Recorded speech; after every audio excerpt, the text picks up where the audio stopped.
এটা হলো মাথা, ইংরাজি নাম হেড। এটা হলো চুল, ইংরাজি নাম হেয়ার। এটা হলো হাত, ইংরাজি নাম হ্যান্ড। এটা হলো পা, ইংরাজি নাম লেগ।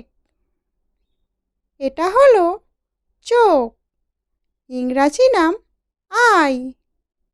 এটা হলো কান, ইংরাজি নাম ইয়ার।